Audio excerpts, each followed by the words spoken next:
하나님 말씀은 열왕기상 3장 1절로 15절 말씀입니다. 솔로몬이 이것을 구하매 그 말씀이 주의 마음에 합하다.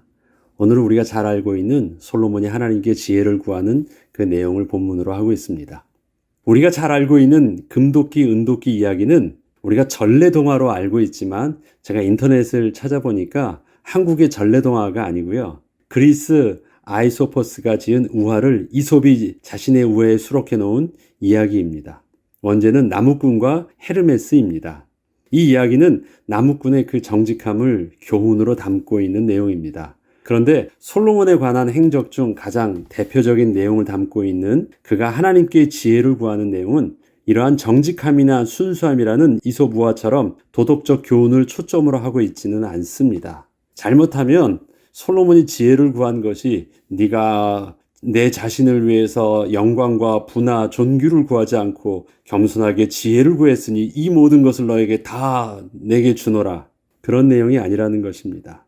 자칫 잘못하면 쉽게 생각하면 노파심에 제가 말씀을 드리는 것입니다. 금도끼, 은도끼와 같은 그런 교훈을 담고 있지는 않습니다. 솔로몬의 관심이 어디에 집중되어 있는가에 그 초점이 있습니다. 솔로몬이 세상의 영광과 부를 구하지 않고 지혜를 구한 것이 하나님의 마음에 합했던 이유는 단지 그가 지혜를 구한 것 때문이 아니라 그 지혜를 왜 구했느냐는 그 이유가 바로 하나님의 마음에 합했던 것입니다. 9절에 보면 누가 주의 이 많은 백성을 재판할 수 있사오리까? 듣는 마음을 종에게 주사 주의 백성을 재판하여 선악을 분별하게 하옵소서. 이렇게 기도했던 것입니다. 솔로몬은 자신을 하나님께 어필할 때 아버지 다윗 왕이 하나님께 받은 축복의 자녀가 바로 자신임을 고백하고 또 그렇게 고백하면서 평생을 하나님의 영광만을 위해 살아왔던 아버지 다윗 왕의 축복의 산물이 바로 자신이 왕이 된 것이라고 하는 것이었습니다. 6절에 보면 솔로몬이 이르되 주의 종 내 아버지 다윗이 성실과 공의와 정직한 마음으로 주와 함께 주 앞에서 행함으로 주께서 그에게 큰 은혜를 베푸셨고 주께서 또 그를 위하여 이 큰 은혜를 항상 주사 오늘과 같이 그의 자리에 앉을 아들을 그에게 주셨나이다.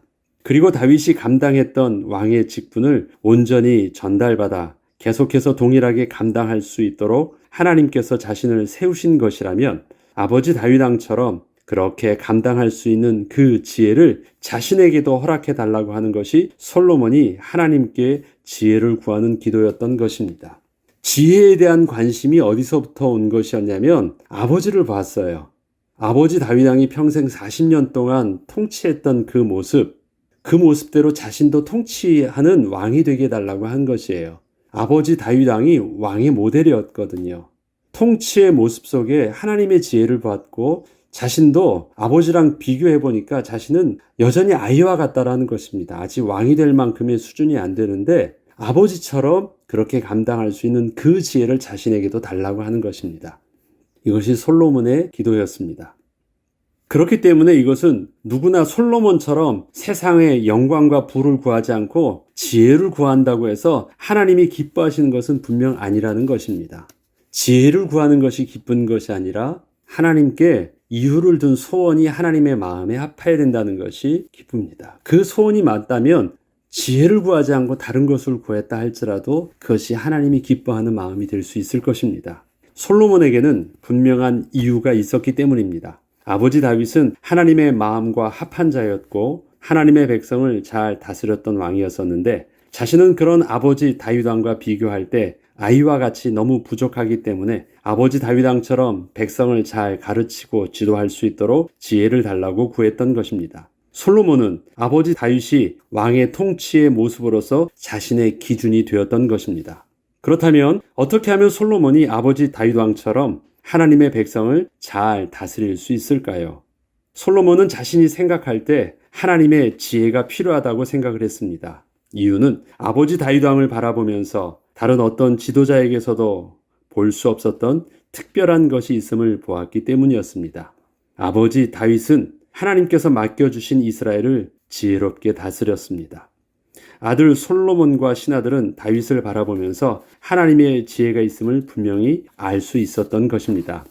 그런데 다윗은 비록 신하들은 잘 몰랐었지만 자신의 그 지혜의 근원이 여호와를 경외하는 것에서부터 시작되었다는 것을 스스로 너무도 잘 알고 있었습니다.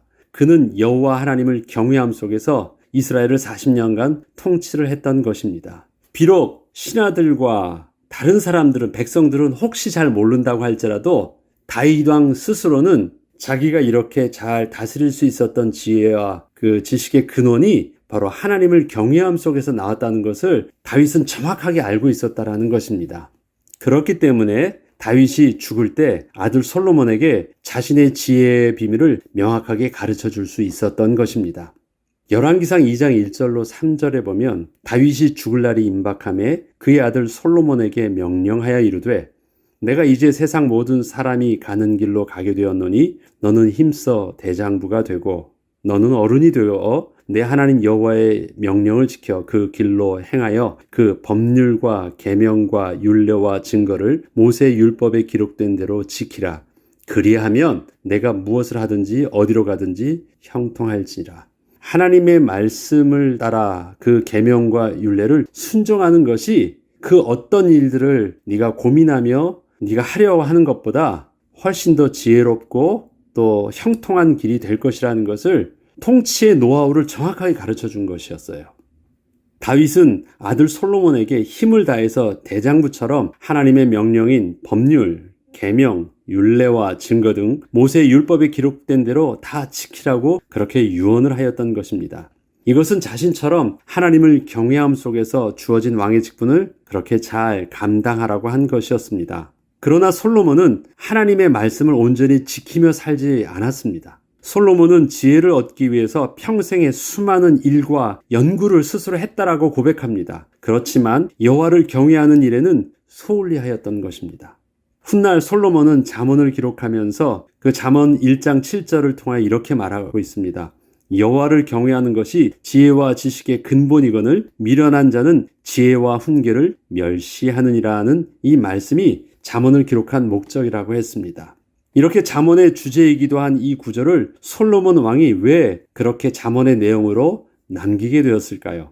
사실 솔로몬에게 있어서 지혜라는 단어는 솔로몬을 일컫는 또 다른 대명사, 이름과도 같이 아주 중요한 단어입니다. 솔로몬의 지혜가 바로 하나님의 특별한 은혜로 받은 것이었기 때문이었습니다. 그렇지만 솔로몬이 지혜서라고 일컫는 잠언을 기록한 것은 자신의 지혜에 관한 평생의 노하우를 스스로 자랑 삼아 집대성에서 기록해 놓은 것이 아니었습니다. 오히려 그 반대의 이유 때문이었습니다.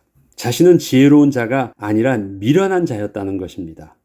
삶의 후회가 잠언에 담겨 있는 것입니다. 자신이 지나온 삶을 되돌아보니 자신은 지혜와 훈계를 멸시한 미련한 자였다는 것입니다. 미련한 자는 지혜와 훈계를 멸시한다고 기록할 때 그 미련한 자는 바로 자기 자신이었음을 정직하게 고백하며 후회하고 있던 것입니다. 이해되시겠습니까?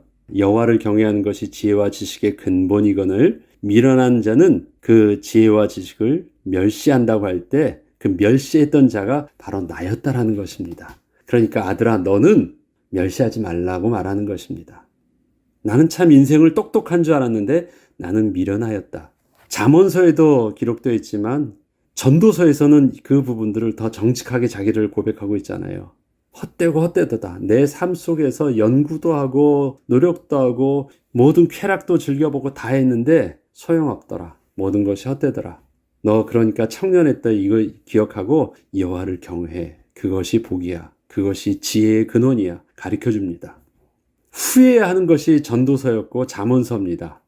솔로몬이 왕으로서 행하였던 일들을 되돌아보면 수많은 업적을 남겼지만 단 한 가지 여호와를 경외함에 대해서는 그렇지 못했음을 알 수 있습니다. 솔로몬은 많은 이방 여인들을 사랑함으로 성적으로 타락했고 결국 아버지 다윗의 길과는 다른 길을 걸으며 향락에 취한 삶을 살았으며 마침내 하나님의 말씀을 지키지 않음으로 영적으로도 타락한 삶을 살게 되었습니다.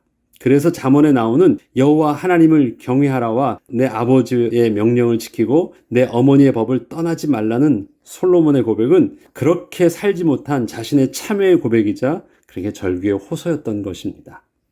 그런데 오늘의 본문에 나와 있는 솔로몬의 통치의 그 초기의 모습을 보면 비록 그가 아버지 다윗 왕이 지혜롭게 다스렸던 모습을 보면서 자신도 그러한 지혜가 필요하다고 생각은 했으나 그 지혜의 근원이 바로 하나님을 경외함이란 사실을 간과했던 것임을 알 수 있습니다. 지혜가 필요하다라는 것을 알았어요. 그래서 지혜에 대한 관심이 많았습니다. 그런데 그 지혜의 근원이 하나님을 경외한다는 것에 있다라는 것을 몰랐다는 것이에요. 이해되겠어요? 그래서 지혜 그것을 찾았습니다.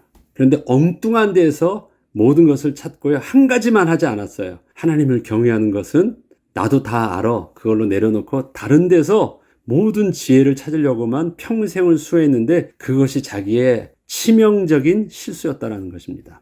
하나님께서는 솔로몬이 지혜를 구하는 마음을 보면서 처음에 기뻐하셨습니다. 그래, 네가 다른 것을 구하지 아니하고 백성을 다스리는데 정말 중요한 것이 지혜라는 것을 알고 그것을 구하는 것, 하나님이 참 기뻐하셨어요. 하나님의 마음에 그건 합했었어요. 그 지혜를 구하는 그 이유가 하나님께서 맡겨주신 당신의 백성을 잘 다스리고 섬기기에 부족함 없기를 원함으로 지혜를 구했기 때문이었습니다. 그런데 지혜를 구하는 목적과 이유는 분명했지만 그 지혜의 근원이 어디서부터 출발하는지는 스스로 간과하게 되었던 것입니다. 다윗이 솔로몬에게 당부했던 하나님을 경외하는 말에는 단지 신앙생활을 잘하라는 의미만 있던 것이 아니라 바로 그것이 다윗 왕의 통치의 비밀이었고 지혜의 근원이었던 것인데 솔로몬은 아버지 다윗의 말씀을 단지 신앙의 당부 정도로만 받아들였고 통치의 근원으로 여기지는 않았던 것입니다. 네, 알아요. 저도 신앙생활 잘할게요. 그 정도로 받아들인 것입니다. 결국 솔로몬은 아버지 다윗보다 더 지혜롭게 다스리기 위해서 지혜를 찾아 평생을 연구하며 수고를 다했고 수많은 잠언을 기록하였습니다. 그런데 오직 하나님을 경외하는 비밀만 빼놓고 다른 모든 영역에서 지혜를 찾아내려 애를 썼던 것입니다. 그리고 이제 자신도 죽을 때가 되고 뒤를 돌아보니 뒤늦게 지난날 아버지 다윗이 자신에게 해주셨던 그 말씀이 전부 다였음을 그제서야 깨닫게 되었던 것입니다. 하나님을 경외하라는 것은 처음부터 아버지 다윗이 자신에게 유언으로 남겨주셨던 비밀이었고 하나님께서도 솔로몬에게 지혜를 주실 때 이미 말씀하셨던 내용이었던 것입니다. 그게 제대로 안 들렸던 것이지 말씀은 이미 해주셨던 말씀이에요. 오늘 본문 14절을 보죠. 하나님께서 솔로몬에게 솔로몬이 구한 지혜와 더불어 솔로몬이 구하지 않았던 모든 부와 영광의 축복도 더하여 주실 것을 약속하시면서 마지막으로 한 가지만 요구하셨습니다. 내가 너에게 부와 축복도 다 주겠다. 그런데 내가 만일 내 아버지 다윗이 행함같이 내 길로 행하며 내 법도와 명령을 지키면 내가 또 내 날을 길게 하리라. 보세요. 그 앞에 복 주겠다는 거, 이 모든 것을 너에게 더해 주신다고 주시면서 조건절을 하나 주세요. 내가 만일 내 아버지 다윗이 행했던 그 길로 가면. 그럼 아버지 다윗이 행했던 그 길은 뭐예요? 이 내용은 솔로몬이 이미 아버지 다윗에게 들었던 내용과 하나도 틀리지 않은 영적 지혜의 비밀이었던 것입니다. 앞서 제가 읽었죠. 2장 1절과 3절을 다시 읽어보겠습니다. 너는 힘써 대장부가 되고 내 하나님 여호와의 명령을 지켜 그 길로 행하며 그 법률과 계명과 율례와 증거를 모세의 율법에 기록된 대로 다 지키라. 그리하면 내가 무엇을 하든지 어디로 가든지 형통할지라. 내 날이 길 거야. 형통할 것이야. 명령과 그 길을 지켜 행해. 똑같죠? 하나님이 주시는 말씀과 다윗이 아들에게 주신 말씀이 똑같고요. 또 하나님이 솔로몬에게 너 아버지가 했던 대로 너도 그렇게만 하면 너도 될 수 있어. 복이 너 것이 될 수 있어. 이미 말했던 것이에요. 근데 솔로몬은 이것을요 간과했어요. 이게 어떤 의미인지 딱 못에 박히지 않고 알죠. 솔로몬에게 너 신앙생활 잘해. 여호와의 말씀 잘 순종해. 그러면 뭐라고 대답하겠어요? 네, 잘 알아요. 네, 할 수 있어요. 근데 그 말하고 마음에 생기는 것, 사무치는 말하고는 개념이 다른 것이에요. 하나님이나 다윗 왕이 아들에게 주시는 그 무게감 있게 솔로몬이 받아들였어야 돼요.